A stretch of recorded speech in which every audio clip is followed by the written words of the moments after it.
তাহলে এই যে সভা, এই সভাতে আমরা কিসের আলোচনা করব?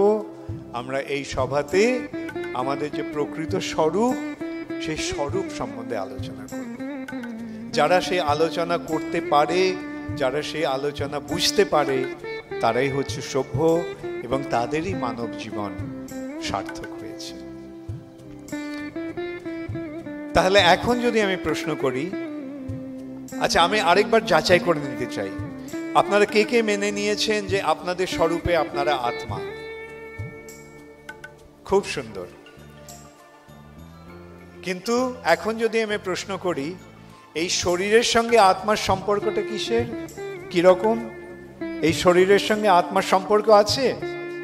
আপনার শরীরের সঙ্গে আপনার সম্পর্ক আছে? আচ্ছা আপনি কে? ভেরি গুড, আপনি আত্মা। আপনার শরীরের সঙ্গে আপনার সম্পর্ক আছে? আছে না নেই?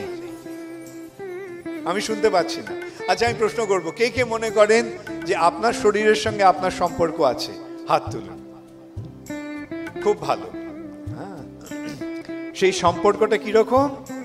সেই সম্পর্ক সম্বন্ধেও ভগবান বলছেন ভগবদ গীতায় যে জীর্ণানি বাসাংশি যথা বিহায় নবানি গৃহ্ণাতি নর অপরাণি তথা শরীরানি বিহায় জীর্ণানি অন্নানি সংজাতি নবানি।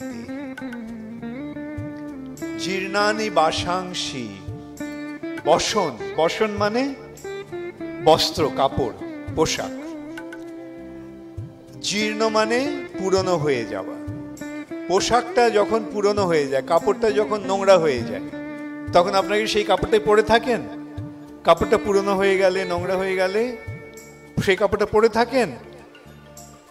যেমন সেই কাপড়টাকে ছেড়ে, আপনার কাপড়টা ছেড়েই কি ওইভাবেই থাকেন?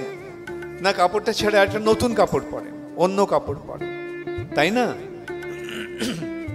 ঠিক তেমনই এই শরীরটা যখন জীর্ণ হয়ে যায়, এই শরীরটা যখন পুরনো হয়ে যায়, এই শরীরটায় যখন আত্মার বসবাসের আর সম্ভাবনা থাকে না, আত্মা যখন আর শরীরটাকে থাকতে পারে না, তখন আত্মা এই শরীরটা ছেড়ে চলে যায়।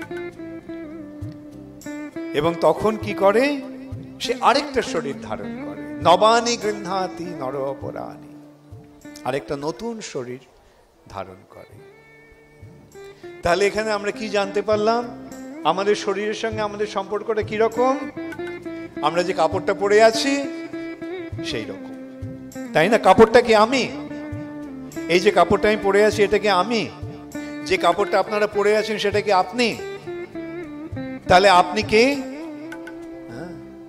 এই কাপড়টা আপনি পরে আছেন, ঠিক তেমনি দেহটা কে আত্মা ধারণ করে আছে, যেন একটা পোশাকের মতো আত্মা এই শরীরটাকে পরে আছে।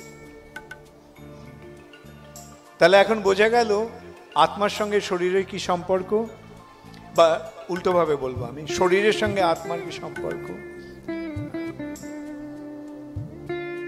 আচ্ছা এখন আপনারা কে কে অমর হতে চান? আমরা বলি না মরিতে চাহি না আমি সুন্দর ভুবনে, তাই না? কেউ মরতে চায় এখানে? কেউ মরতে চায়? লজ্জা পাওয়ার কিছু নেই, ভয় পাওয়ারও কিছু নেই। আমরা প্রকৃতপক্ষে আমরা কেউই মরতে চাই না, আমরা সকলেই অমর হতে চাই না। তা না হলে ডাক্তারের কাছে এত পয়সা খরচ করে যাচ্ছি কেন? এত পয়সা খরচ করে ওষুধ কিনছি কেন? কেন করছি? বেঁচে থাকার জন্য। কোনো রোগ হলেই সঙ্গে সঙ্গে আমরা ছুটছি রোগটা সারাবার জন্য, কেননা এই রোগের মাধ্যমে আমাদের মৃত্যুর সম্ভাবনা। তাহলে কেউ মরতে চায়? কেউ মরতে চায়।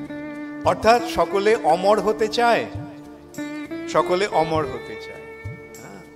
আচ্ছা তাহলে এখানে যদি আমরা বিচার করি, আত্মার মৃত্যু হয়? আত্মার মৃত্যু হয় না। আপনি কে? শরীর না আত্মা? আত্মা। আচ্ছা আত্মার মৃত্যু হয় না, আপনি আত্মা, তাহলে আপনার মৃত্যু হবে? হ্যাঁ, হবে কি হবে না? না, ভেরি গুড। তাহলে দেখলে কত সহজে আমরা অমরত্ব লাভ করতে পারি। সেই জন্য এই যে বৈদিক তত্ত্বজ্ঞান, সেই জ্ঞানটাকে বলা হচ্ছে অমৃত। শৃণ্বন্তু বিশ্বে অমৃতস্য পুত্রা। আমাদের বেদে এই কথাটি বলা হচ্ছে।